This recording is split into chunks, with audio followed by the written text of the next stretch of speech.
So it's interesting, these people actually make money very similarly to how we in the legitimate mainstream media make money.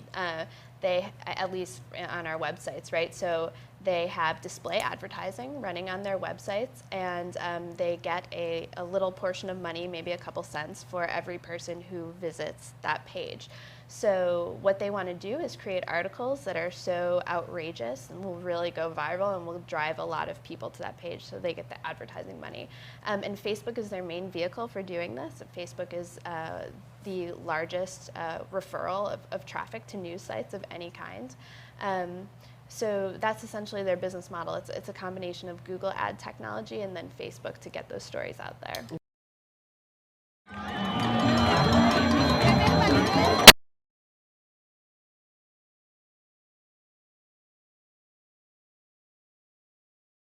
If you question the establishment, you are guilty of espionage, says corporate media. Because Russia mainstream, corporate media has launched a dangerous and slanderous campaign to label any news outlet not spewing accepted governmental narrative as professional Russian propagandists, and those unaware they'd apparently been duped by Russia, useful idiots.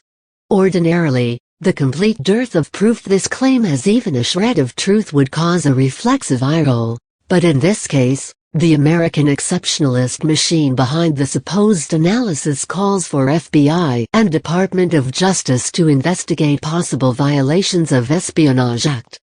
Conflating legitimate journalism with espionage because it refutes a narrative acceptable to the establishment is categorically ludicrous.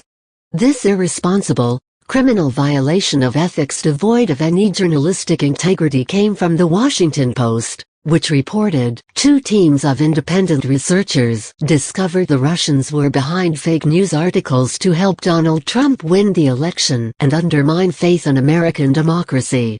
It could be said you can't make this up, but apparently that's exactly what these so-called expert researchers did.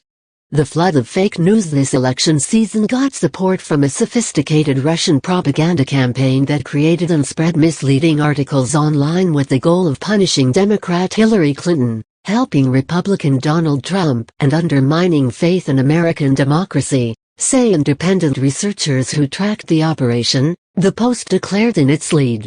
Russia's increasingly sophisticated propaganda machinery, including thousands of botnets, teams of paid human trolls, and networks of websites and social media accounts, echoed and amplified right-wing sites across the internet as they portrayed Clinton as a criminal hiding potentially fatal health problems and preparing to hand control of the nation to a shadowy cabal of global financiers.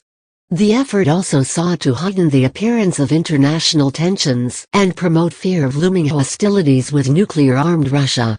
However, as has been the highly suspect tendency thus far in the corporate media's war on ostensible disinformation, literally no evidence accompanied the Post's report, nor the analyses provided by these 2 putatively independent research groups, making the article a prime example of libel. In fact, the credibility of this reporting is so wet tissue paper flimsy, even the mainstream outlet Fortune refuted the contents in an article appropriately titled, "No, Russian agents are not behind every piece of fake news you see," because the case starts to come apart at the seams the more you look at it. Fortune notes one of the 2 research groups, the Foreign Policy Institute, is a conservative think tank funded and staffed by proponents of the Cold War between the US and Russia, which says it has been researching Russian propaganda since 2014. Propornet, the other group publishing the exhaustive list of even award-winning sites, tweets and retweets anti-Russian sentiments from a variety of sources, has only existed since August of this year, according to Fortune. And an article announcing the launch of the group on its website is dated last month. None of the supposedly multiple people responsible for the fledgling Propornet website are named, even by the Post. Its executive director, whom the Post quoted on the condition of anonymity to avoid being targeted by Russia's legions of skilled hackers, a laughable excuse worthy of its own tinfoil hat, claims, the way that this propaganda apparatus supported Trump was equivalent to some massive amount of a media buy. It was like Russia was running a super PAC for Trump's campaign. It worked. Once again, The Russia did it narrative belies the underlying establishment frustration and inability to come to terms with the loss of democratic election, a loss alternative, independent media undoubtedly assisted, but not for the tiresome reasons corporate outlets repeat ad infinitum. Hillary Clinton did not lose the 2016 presidential election because some shady, Russian government-crafted cabal of non-mainstream outlets plotted her downfall for the benefit of Donald Trump. Indeed, most of the outlets listed, including the Free Thought Project, castigated both Clinton and Trump when pertinent information became available. No, Hillary Clinton lost because, even faced with as contentious a character as megalomaniacal Trump, the American populace has grown too wary of Washington politics as usual, foreign policy as usual, and corruption as usual. Independent media did a phenomenal job reporting on revelations published by WikiLeaks, and equally stellar slaying of U.S. government propaganda reported as legitimate news by irresponsible corporate media prostitutes, who some time ago abandoned journalism for establishment acceptance. Pointing fingers will never make this any less true, and, in actuality, only deepens the shameful dereliction of journalistic duty. To wit, the Post's regurgitating this thinly veneered anti-Russian agenda as fact, when literally no investigation was undertaken, no one contacted the outlets on this list to offer their side, for example, is precisely the sort of fake news the establishment insists it needs to fight.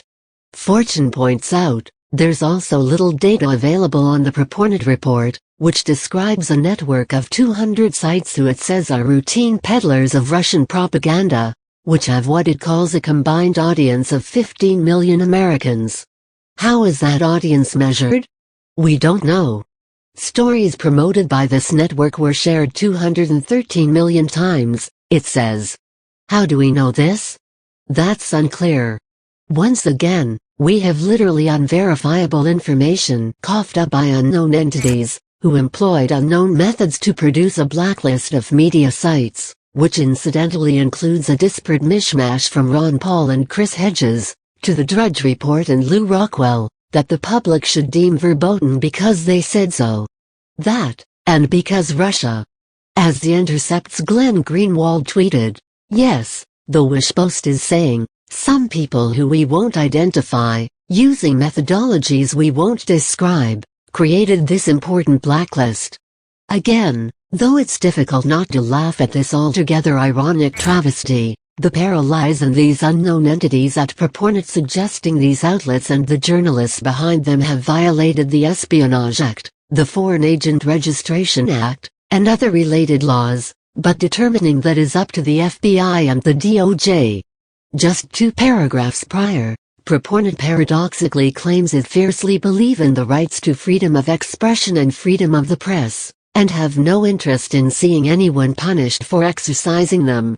Although Purported flatly claims its questionably researched and flagrantly unvetted list shouldn't be considered McCarthyistic, well, it is. So in other words, any and everyone who is anything but a liberal drone is now a Russian plant? Zero Hedge, which also landed a spot on the everyone the establishment dislikes is a Russian agent list, asked rhetorically. McCarthy would be proud. Read more at http://thefreethoughtproject.com/establishment-guilty-espionage-russian/#API6QVFUFCQ7DJ.99